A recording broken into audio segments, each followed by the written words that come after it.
birthday to you. Happy birthday to you.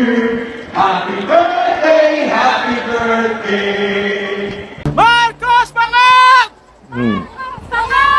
O heto na nga, gaya po ng sinabi ko kanina, nadadagsain talaga ho ang birthday celebration ni former President Rodrigo Roa Duterte saan man panig ng mundo, lalo na po dito sa Pilipinas. Pero ang pag-uusapan po nating celebration ay dito sa Davao City, na talaga namang dinagsaho ng maraming Davaoenyo at star-studded po ang naturang selebrasyon. At agaw pansin po dito si Vice President Inday Sara Duterte na pinagkakaguluhan ng maraming Davaoenyo at syempre yung sigaw ng karamihan na Davaoenyong galit po dito kay Bangag, na ang sigaw po nila ay BBM Bangag. Yan ho ang resulta ng selebrasyon ngayong araw ng birthday ni former President Rodrigo Roa Duterte. Magandang gabi po sa ating lahat po muna. Pa-like, pa-share, pa-subscribe at pakipindot po ang inyong notification bell para lagi po kayong updated sa ating mga video. At suportahan po natin ang pangalawang YouTube channel ko po, Bisdak Historiador. Alam niyo po, mahalaga po pag-uusapan natin itong kaganapan ngayong araw na nakatatak na po ito sa kasaysayan ng ating bansa. Tanging si former President Rodrigo Roa Duterte lamang ang nakakagawa ho nito, na kapag ay kanyang birthday celebration ay buong Pilipinas at buong mundo ang nagdidiwang. Ganon katindi ang hatak ni former President Rodrigo Roa Duterte. Pareho po sila, no? Yung magkakapatid, ganon din. At talagang pag nakikita po natin, rockstar na rockstar po ang mga ito. Si Mayor Baste, si Kung Pulong at si Vice President Inday Sara Duterte. Pero bago po natin i-play yung mga kaganapan kung saan yung sigawan at dagsa ang maraming mga Davaoenyo, pakinggan po muna natin ang mga bida, no? Yung mga nagtatalumpati na mga kakampi ng mga Duterte at ng sambayan ng Pilipino. Kagaya po nitong si Ronald Cardema ng Duterte Youth, na talagang ginago rin ho ng gobyernong Marcos na hindi po napaupo sa Kongreso. Meron po silang 3 set, subalit hinarangan ng gobyernong ito. Pakinggan po natin. Nandito kami ngayon, naninindigan para kay Vice President Sara Duterte dahil alam namin pag-upo ng ating Pangulong Sara Duterte, babalik ang hustisya sa ating bansa, mababawi lahat ng ninakaw sa sambayan ng Pilipino, at lahat ito ay magpapatuloy sa tunay na pagbabago na nilagay ni Rodrigo Duterte sa sambayan ng Pilipino. Kami po sa Duterte Youth Party List ay lubos na nagpapasalamat kay Vice President Sara Duterte, kay Mayor Baste Duterte, Kong Pulong, Kong Omar Duterte, Kong Harold Duterte, Kong Sidungap, at syempre kay Pangulong Rodrigo Duterte na nagse-celebrate ng kanyang birthday ngayong araw na ito. Masabi ko sa inyo, sa Kongreso, nung isang taon, hinarap si Pangulong Rodrigo Duterte sa Quadcom at isa lang kongresista ang nagtanggol kay Pangulong Rodrigo Duterte, ang inyong Duterte Youth Party List. Ang speaker noon, Martin Romualdez, ang presidente, Bongbong Marcos, ay aming ninong. Ninong pala Kung niya. gusto namin ng maleta, kung gusto namin ng pera, kung gusto namin ng kahit ano, madaling lumapit. Pero hindi kami lumapit, hindi kami tumanggap kahit piso. At nung nandun si Rodrigo Duterte sa harap ng Kongreso, buong araw, at wala kahit isang kongresista na nagtatanggol, nandun kami, ipinagtanggol namin ang ama ng sambayan ng Pilipino, Rodrigo Duterte. At nung gabing yon, lumapit ang Pangulong Rodrigo Duterte. Sabi niya, Ronald, thank you for your loyalty. Masabi ko sa inyo, yung binanggit ni Pangulong Duterte na yon ay mas mahalaga kesa sa kahit anong pera, kesa sa kahit anong posisyon. Ama ng sambayan ng Pilipino na lumapit sa iyo, nagpasalamat, yun ay higit-higit na sa kailangan namin sa Duterte Youth Party List. At dahil doon, kahit anong mangyari, kahit anong nangyari noong isang taon, nanalo ang inyong Duterte Youth Party List, number 1 sa buong mundo, number 1 sa local absentee ng mga pulis at sundalo, hindi pinaupo ng COMELEC, dinisqualify. Pero nandito kami ngayon, naninindigan para kay Vice President Sara Duterte dahil alam namin, pag-upo ng ating Pangulong Sara Duterte, babalik ang hustisya sa ating bansa, mapapawi lahat ng ninakaw sa sambayan ng Pilipino at lahat ito ay magpapatuloy sa tunay na pagbabago na nilagay ni Rodrigo Duterte sa sambayan ng Pilipino. Muli po, maraming salamat po at happy birthday po kay Pangulong Rodrigo Duterte. Grabe rin yung loyalty ni Cardi. Mabilib din po ako. Bakit to? Mantakin mo ha. Napanood po natin yan sa Quadcom. Nag-iisang Duterte Youth party list ang tumayo para kay former President Duterte.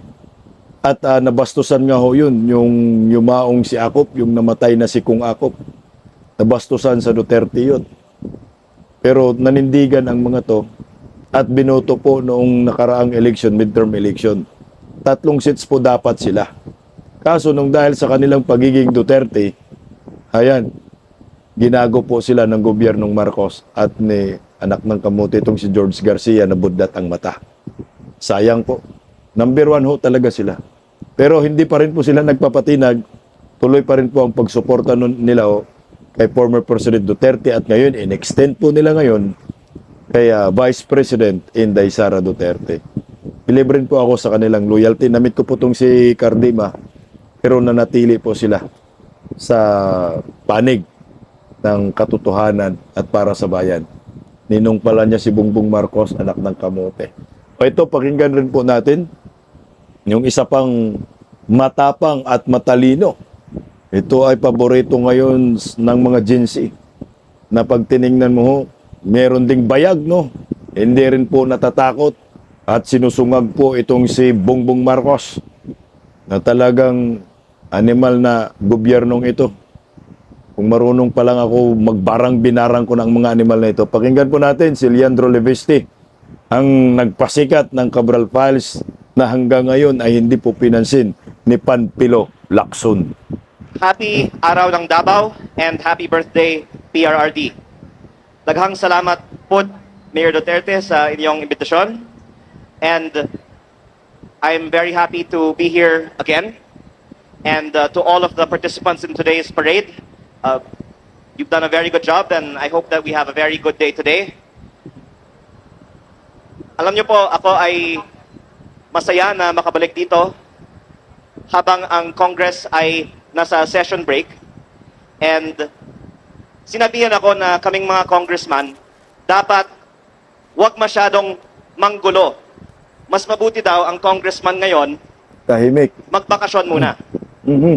At baka akala nila nasa abroad ako.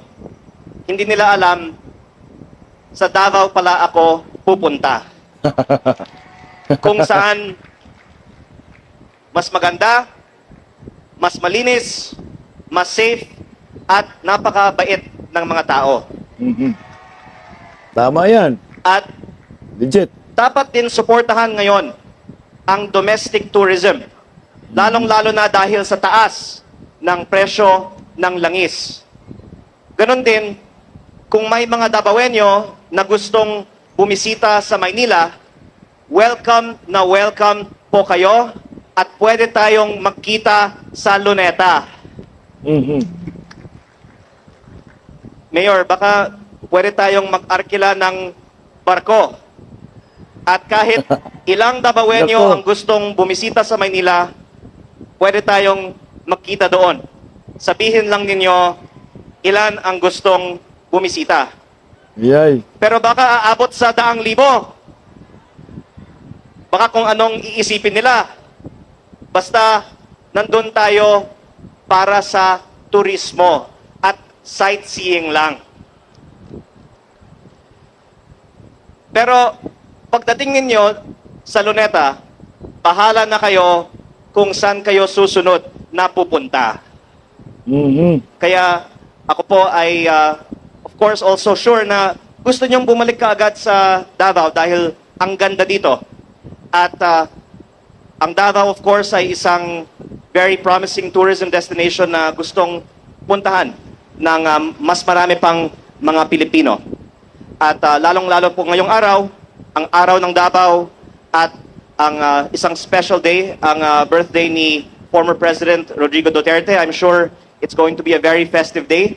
Kaya bago akong magtapos, gusto ko lang pong batiin muli ang buong lungsod ng Davao, isang happy araw ng Davao, happy birthday PRRD, at isang maayong buntag sa inyong tanan. Daghang salamat po muli sa inyong imbitasyon.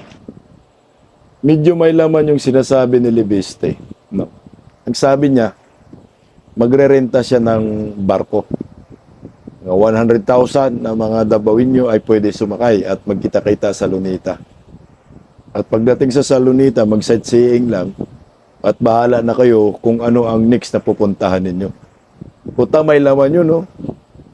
Baka peopleware pa na ho ito, Leandro Libiste, baka makasuhan ka ng inciting to sedition. Kasi nga ako sa totoo lang, tama ho eh. Sa Maynila po kasi, meron naman pailan nila na nangunguna sa rally hanggang ngayon nandyan, pero kailangan rin ho talaga ng solidong suporta ng mga taga Maynila, kumbaga back up na nanggagaling ho mismo sa Davao, mga Davaoenyo. Kasi pag nakita ko po, mukhang wala pa talagang nangunguna ng mga Davaoenyo diyan sa Maynila para magkaroon ng mga protesta laban sa gobyernong Marcos. Wala ho akong nakita eh. Na sana, kung gagawa man ng malawakang rally, sana Davaoenyo yung mangunguna at yung may guts na pag sinabi ay susundin po talaga ng maraming mga Duterte diehard supporters. Alam nyo, itong si Leandro Libeste, trivia lang ha, itong batang ito pala, nag-aral para magiging politician ay sa Davao. Ang mentor pala niya ay si former President Rodrigo Roa Duterte. Matagal siya sa Davao. At pinag-aralan niya yung Duterte type of leadership, yung good governance ni Tatay Digong. Nung mayor pa lamang si Tatay Digong, diyan po nag-train itong si Leandro Libeste. Matapang din eh. Isipin mo, pinagbakasyon daw sa ibang bansa pero nagbakasyon sa Davao City para mag-celebrate ng birthday ni Tatay Digong. Mabuhay po kayo. Leandro Libeste. Bilyonaryo po yan ha. Batang-bata po yan pero bilyonaryo. Pinakaunang nakano ng solar system. Ang solar system, tangina university. Solar energy sa ating bansa. Pero ito, meron pang isang star na magsasalita diyan sa Davao City. Kaya dinagsao talaga ang birthday celebration para po kay former President Duterte. Ang sabi ni Leandro, mas maganda at mas safe ang Davao City. Legit po yan. Fact check po yan. Pakinggan natin ang Bardagulan Queen na si, alam nyo na, si Rowena Guanzon. Narito po. I know that Rodrigo Duterte we have met. I trust, I have faith in the people. I have faith in the Filipino people that they will choose the right leader. And that, my friends, is the reason why I'm here. And on a final word, I have to tell you, bakit si Rowena Guanzon nga dilawan mo na? Dilawan mo na! Kaning tao dire o sige sabok-sabok na ako. Itsa, dilawan mo kang anong gadul-dul mo kang Bibisara karon. Ayaw na yun si Bibisara. Ayaw na lang naghisgutan kay karon ang kinahanlan mo daog yun si Sara for president. Okay, sa mga hindi Bisaya, ang sabi dyan ni Ma'am Rowena Guanzon, bakit daw, marami daw nagsasabi sa kanya, bakit daw nandyan itong si Rowena Guanzon dahil dilawan man siya, no? Ang reason lang ni Rowena Guanzon, nandyan siya, kahit aminado siyang dilawan pinklawan dahil gusto niyang manalo si Vice President Inday Sara Duterte sa pagkapangulo. Patay si Leni Robredo. Iyak. Tuloy, Attorney Rowena. Kung dilaw ka, kung pulaw ka, kung pink ka, kung blue ka, kung sa wala na minimo kaakig. Wala kami kaakig sa inyo. Upot na lang kita diritanan kay Sara para sa aton pungsod. Kahit Ayan, no? Stop muna tayo doon. Dilawan ka man, blue ka, kung anong kulay mo, pula. Magsama-sama daw tayo dito kay Vice President Inday Sara para sa bayan. Narito, pakinggan po natin. kung hindi si Sara Duterte ang magpresidente, walang mananagot. Kaya si Exactly. Rowena Guanzon magsasara Duterte. Kasi Sara Duterte lang ang presidente na kung siya ang manalo, may mananagot. Puta tumpak dito si Atty. Rowena Guanzon. No?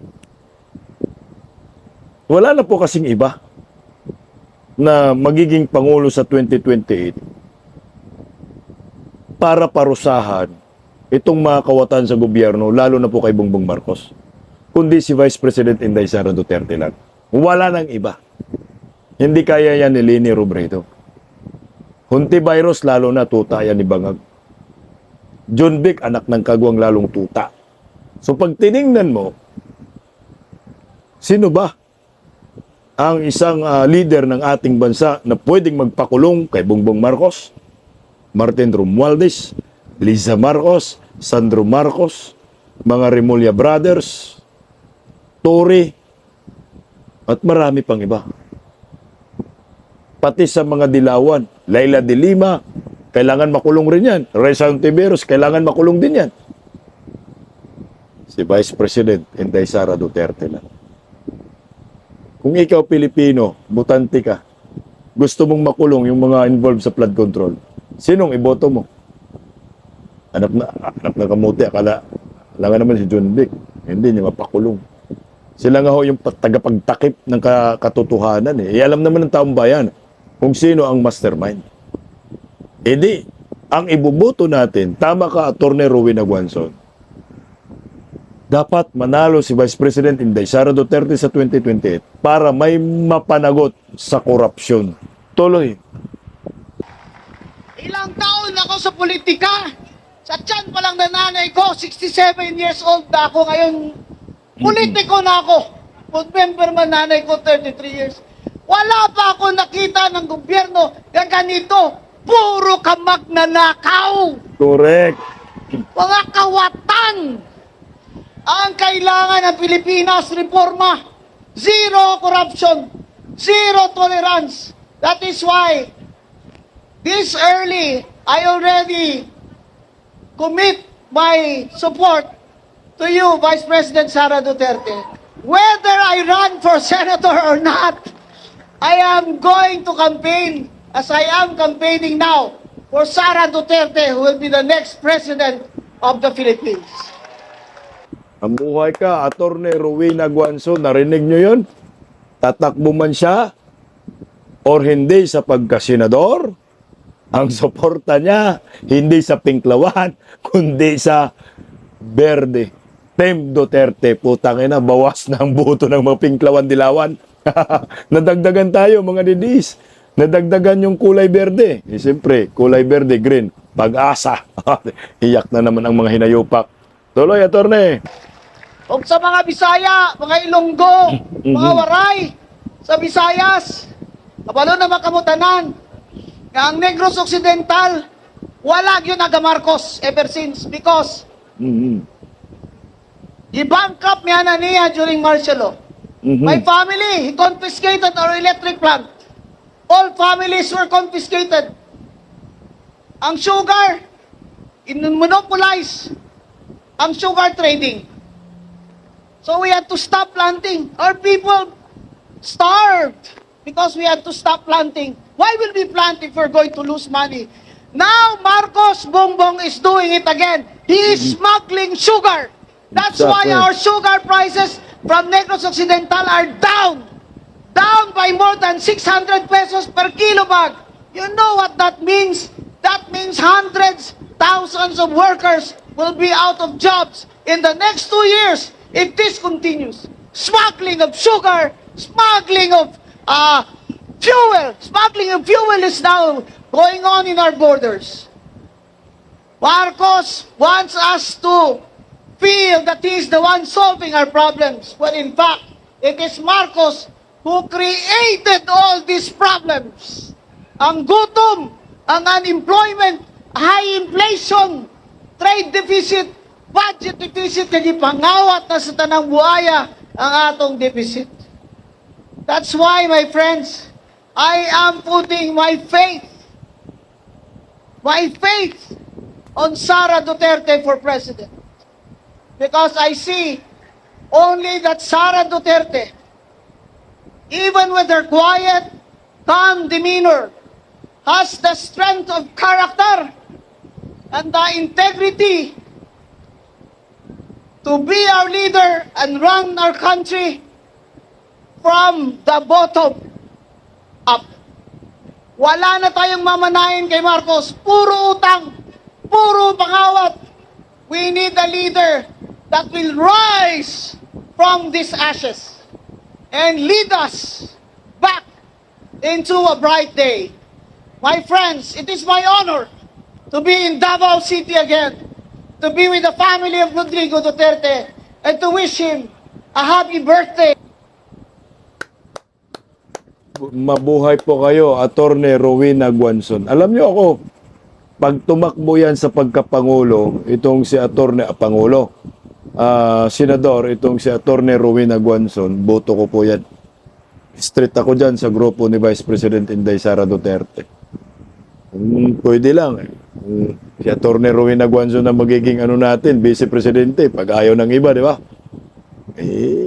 May mga option tayo. Siyempre, Marcolita, ayan. Tapos, Rowena Guanzon, ang dami nating option. Unlike naman sa mga dilawan, zero po sila. Wala po silang option sa 2028 dahil lahat po ng kanilang pambato ay napakababa po ng ratings. At hindi po yan nagustuhan ng maraming Pilipino. Itong sino ba yan? Animal na Ontiveros. Tapos ngayon may lumulutang Lini Robredo, John Vic. Tingnan mo si Ma'am Rowena Guanzon na ho mismo. Nagsabi na ang iboboto niya, susuportahan niya si Vice President Inday Sara. Dahil si Vice President Inday Sara lamang ang makapagpakulong ng mga kawatan sa gobyerno dahil kaliwat ka ng kawatan under Marcos admin. Totoo naman ho talaga. Ito, pakinggan po natin si Vice President Inday Sara Duterte sa kanyang ambush interview ng mga media habang pinagkakaguluhan po ng maraming Pilipino. Narito po. It's one group of lawyers yesterday for the Supreme Court regarding sa laban sa House of Representatives. Nag-consult ba sila sa inyo mga comment po? Ginawa nila sa kanila? Hindi sila nag-consult sa akin, no? Kasi hindi ko na iniisip ang impeachment sa panahon na yun. Iniwan ko na yan lahat sa mga abogado. At syempre, nagpapasalamat ako sa mga lawyers, independent lawyers na hindi kasama sa defense team, na nag-iisip pa rin na ipaglaban ang ating saligang batas at kontrahin ang pag-abuso ng proseso ng impeachment. Next question. Ito yung masakit para sa mga buaya, no? Mga malitagang dyan sa Kongreso. Kontakin mo sila Laila de Lima, yung mga nakatabingi ang panga, joke no, nanggagalaiti kay Vice President Inday Sara dyan sa Kongreso. Gustong ipa-impeach si Inday. Pero, minsan hindi pala sila pinansin Inday Sara. Anak na kamote. Sa bagay, yung last hearing, di ba, dinedma? Masakit po yun, ha? Tinitira na tinitira si Inday Sara, pero umiilag si Inday Sara, hindi pinapansin. At ngayon, hinayaan ni Inday Sara, yung mga abogado, hindi siya nagpapikto. Tama lang ho. Tuloy ang pagiging public servant, ang trabaho niya bilang isang vice presidente. At naalala ko po yun, hindi ko lang na-content, Marami pong mga abogado ho kasi ang nagpetisyon dyan sa Korte Suprema at hiniling po na ipatigil na po yung impeachment labang kay Vice President Inday Sara dahil unconstitutional ho ito. O ito na naman tayo. At hindi po si Inday Sara ang nag-utos nito.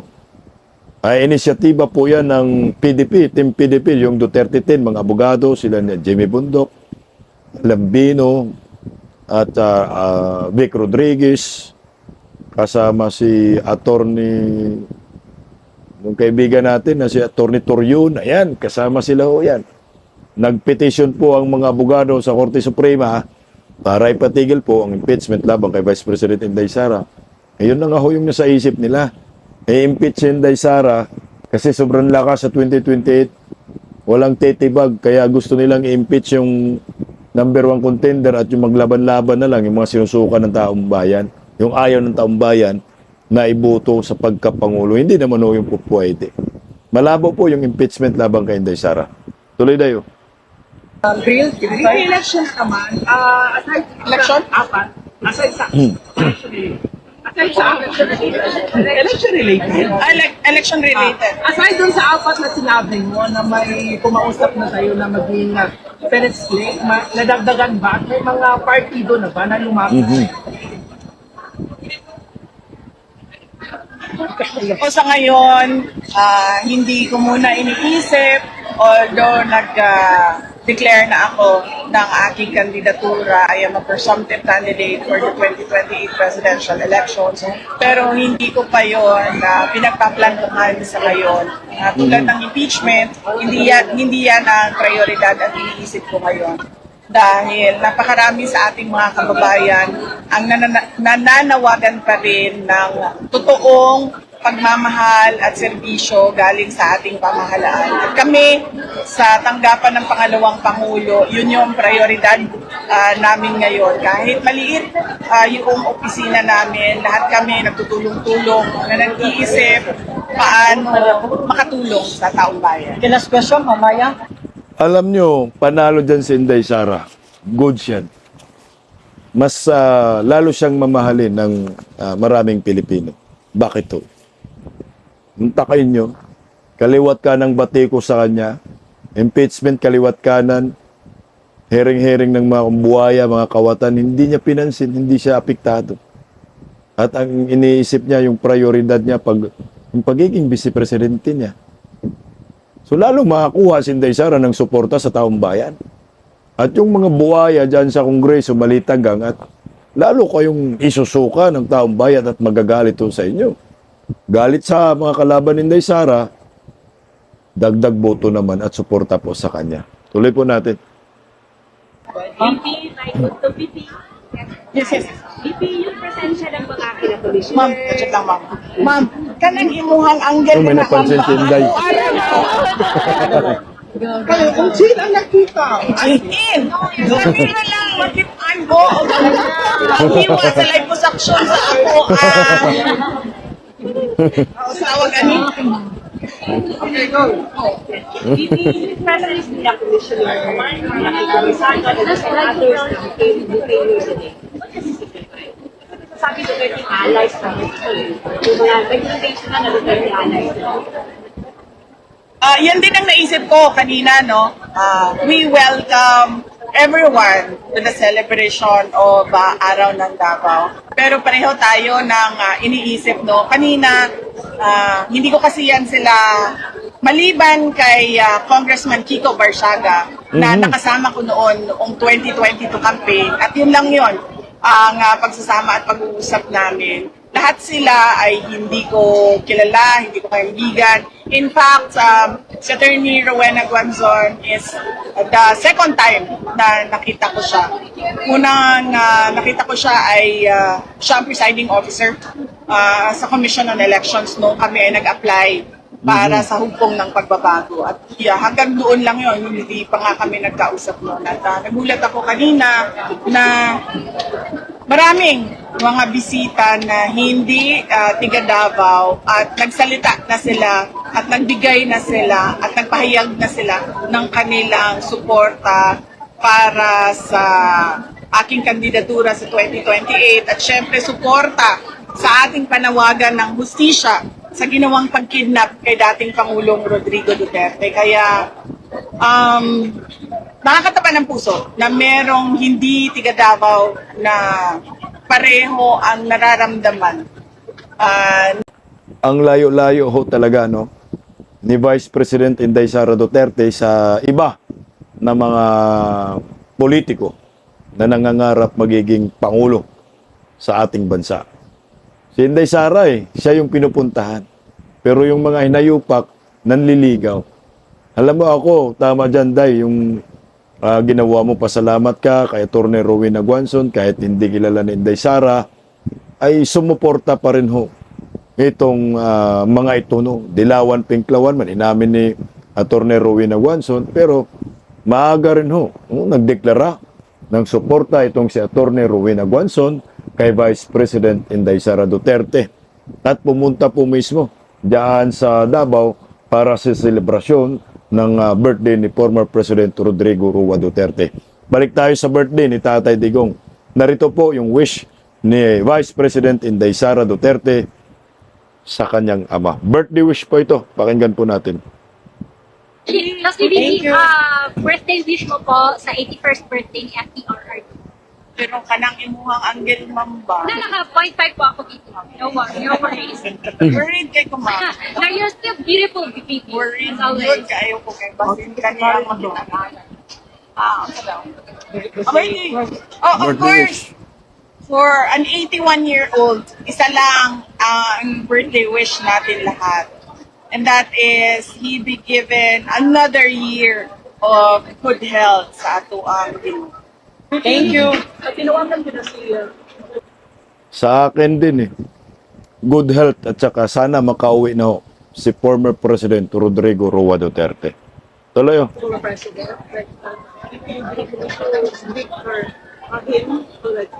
Pag Saturdays, pag weekends, walang tawag, no? So, hindi ko siya nag-greet ngayong araw na ito.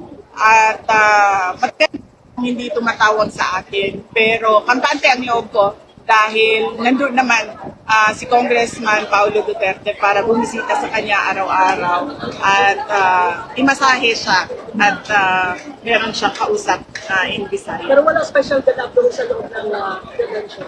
Hindi ko alam kung merong mga mini celebration doon sa loob. Hindi ko alam kung merong mga ganun. Thank you, ma'am. Thank you. Malamang ngayon sa dahig, no, madaling araw ay nag-i-start na po yung mga Duterte diehard supporters. Madaling araw sa atin, umaga sa kanila, na mag-celebrate ng birthday ni Tatay Digong. Anak ng kamote, Marcos, malapit na kunin ni Satanas, kunti na lang. Grabe, pilit po nila pinapabagsak ang mga Duterte. Pilit po nila sinisirain at hinahatak pababa. Na kahit po ay pinakulong na po nila si former President Duterte sa dahig, kinidnap po nila. Putay na, lalong ay nanggagalit ang taong bayan at dumadami po ang suporta. At ayon po kay Mayor Basti, hindi po nila napatumba ang mga Duterte at nanatili pong nakatayo. Ang Davao City. Pakinggan po natin si Mayor Basti Duterte. Narito po. 100 years na itong City Hall. Kung pasabot ana, 100 years. Gabarog lang gihapon ang mga Davaoenyo o kusgan lang gihapon. Dagantang giagian ang ato ang local hero nga si former President Roa Rodrigo Duterte ilang gihilaptan karon unsay nahitubo sa toa. Nagtuo silag buhinay ta. Nagtuo silag maluya ta. Pero tanawa ang asa ta karon sa motang ni Kuskan kay ilatang gisuwayan. Grabe, parang Duterte rin. Ang may translation po sa baba. Tama po yung sinasabi ni Mayor Basti na kahit pinapakialaman po ng gobyernong Marcos ang Davao, ay nanatili pong malakas at hindi po nanghina at humina itong gobyerno ng Davao at pati po sila. Lalo nga po dumabay ng mga supporters eh. Nabaliktad nga eh. Yung mga naninira sa Duterte, gobyernong Marcos, maraming galit na doon.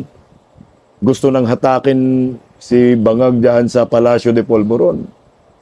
Pero ho, ang mga Duterte na sinisiraan ay lalong dumadami naman ho ang mga nagmamahal sa kanila. At nadagdagan yung pwersa.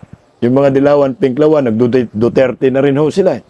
Kasi no choice sila kundi magsuporta kay Inday Sara dahil ang tanging magpapakulong sa mga Marcoses ay Duterte lamang. Kaya hindi mo na po hindi na po natin na ipagtataka na si Vice President Inday Sara ay dinudumog. Narito po si Inday oh. Ayan, dinumog po yan. Wala lang po tayong video. Pero kita mo sa reaction po diyan sa larawan, talagang galak na galak. No? Ang mga Dabawinyo na makadaupang palad si Vice President Inday Sara Duterte. Walang kaarte-arte. Selfie, oh. Ito, yakap pa, oh. Pero kung si Bangag yan, may yumakap, baka tinulak lang. Kasi, siyempre, mga plastic yung mga Marcoses. Pero ito, mga Duterte, walang halo pong kaartihan. Tunay po na nagmamahal sa bayan. Hindi po to nagagawa ni Bongbong Marcos na dinudumog siya. Magawa lang ni Bongbong kung kung babayaran niya. Maghahanap sila ng mga bayaran na kunyari, Bongbong Marcos, bibim, putang ina nyo. Po pwede. Pero yung organic na suporta, wala hong ganun. Kaya naman sa sobrang galit ng maraming Pilipino, anak ng kamote, birthday ni Tatay Digong, ang sigaw nila, BBM Bangag eh.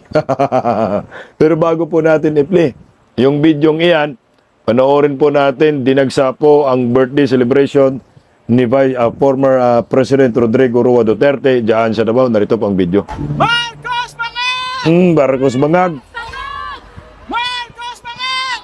Yan na pala, napli na pala uli, i-play na lang natin tuloy. O ayan, Marcos Bangag. Marcos Bangag! Marcos Bangag! Gabi. Lakas. Marcos Bangag. Ayan na. Dumog na dumog po yan.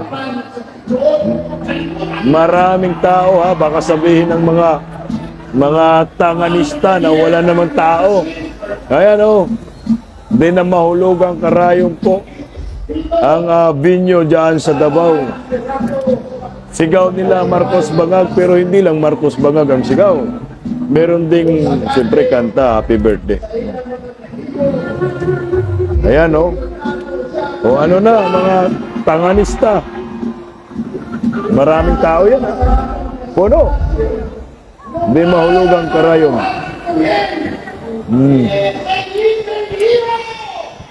He is a living hero, tama. National hero na mga sir. Hindi lang living hero na lokal. Ayan po yung mga tao ay daan-daan po silang pumapasok sa binyo. Ayan o. Ayan. Hapon pa lang yan, mag-umpisa pa lang. Pero dagsana po yan. Sigawan ng mga tao. Grabe oh. Kulay green. Berdeng-berde po ang birthday celebration ni former President Rodrigo Roa Duterte at ang sigaw nila BBM Bangag. Birthday ni Tatay Digong, no? Pero sigaw BBM Bangag. Pero hindi lang ho, yan ang sigaw. Siyempre, merong kanta eh. Birthday ni Tatay Digong. Eh. O, panoorin po natin ang pagkanta ng maraming Dabawinyo ng happy birthday kay former President Duterte. Narito po. Happy birthday to you. Happy birthday, Tatay Digong. Happy birthday to you. Happy birthday to you. Happy birthday, happy birthday. Happy birthday to you, Mas. Happy birthday to you. Happy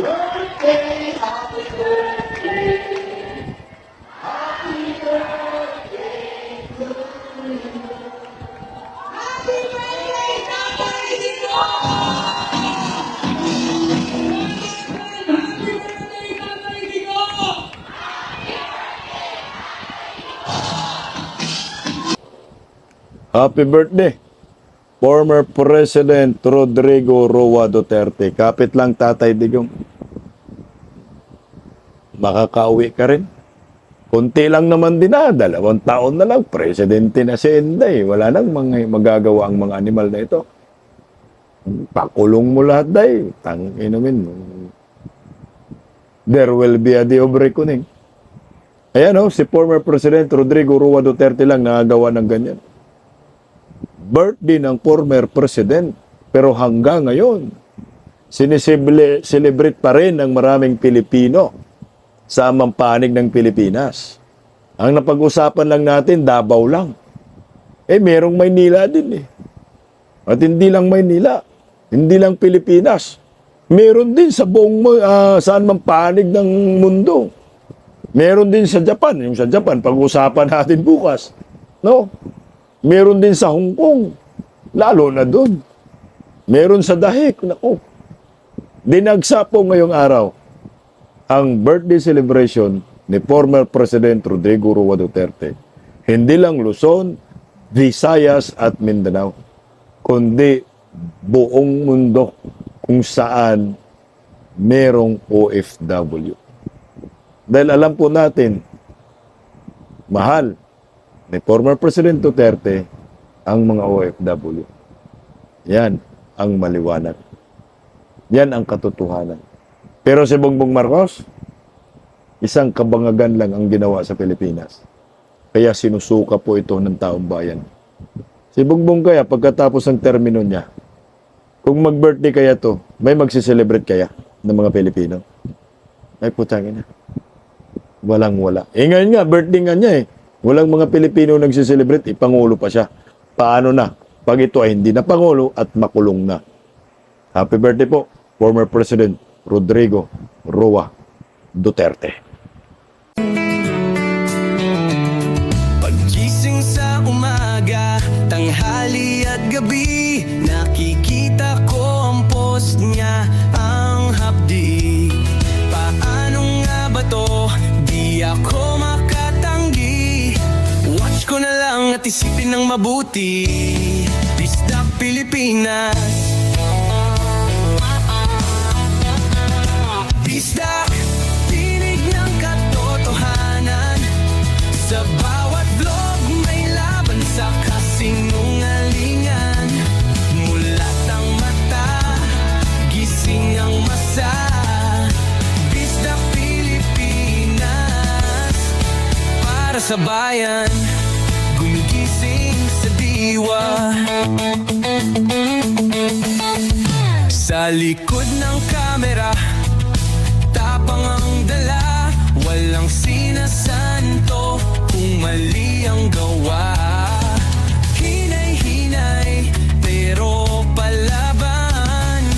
Boses ng tao sa digital na labanan. Bisdak, tinig ng katotohanan. Sa bawat vlog may laban sa kasinungalingan. Mulat ang mata, gising ang masa. Bisdak Pilipinas, para sa bayan, gumigising sa diwa.